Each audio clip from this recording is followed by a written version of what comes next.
আজকে আমরা যা দিছি বুড়ারের মেলায় গাইস। এরপরে সাকিব চলে আসলো ওদের বাড়ির সঙ্গে রাস্তা। আমরা আবার রাস্তায় ভ্যানে চললাম, চলার পরে কিনা কয় আমরা গেতেছি দেখতে দেখতে বাজারে চলে আসছি একটা। এখানে হচ্ছে কলেজ আছে।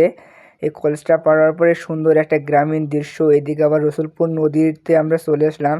এখানে সুন্দর হাওয়ার বাতাস। একদিন সময় পাইলে আপনাদেরকে ভিডিও করে দেখাবো, সমস্যা নেই। এদিকে আবার সামনে একটা ভাটাটা মনে হয় চলতেছে কি বন্ধ থাক ভালো করে জানি না। পরে এদিকে অনেকখানি পথ পাড়ি দেওয়ার পরে বলে দিয়ে আসলাম, সেদিকে অনেক জ্যাম রে ভাই, কি জ্যাম। আর এদিকে আবার ডান পাশ দিয়ে যাওয়া লাগে, এই পাশে অনেক ভেজাল। তারপরে একটা সুন্দর ব্রিজ পেলাম, ব্রিজটা পার হয়েই দেখতে দেখতে গেলাম যে সুন্দর একটা বটের গাছ দেখলাম, ওয়াও। তারপরে এখানে চলে এসলাম কিসের জানি একটা বাজার বলে বন্ধুর মন না কি জানি, আপনারা জানলে অবশ্যই কমেন্ট করে জানাবেন। এরপরে আমরা অন্য একটা পথ দিয়ে যাচ্ছি যাতে হচ্ছে আমাদের সুবিধা হয়। আর ওইদিকে অনেক ভিড়, আমি দেখাবো জুম করে কিছুক্ষণ আগে। আর সুপারি গাছগুলো দেখেন কত সুন্দর দেখা যাচ্ছে ভাই, সত্যি অসাধারণ।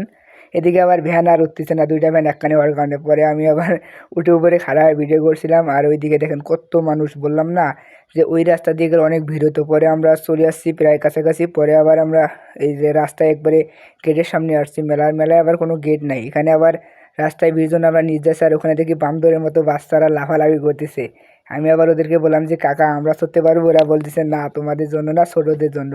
এরপর আমরা ভাবলাম যে সরকিতে চড়ার জন্য কিনা কয় টিকিট কাটা লাগে। আবার টিকিট কেটে চললাম, ও মাগো, যে যে ঢুল দেয় 2-4টা পাক দিয়ে 20 টাকা নিল মেরে।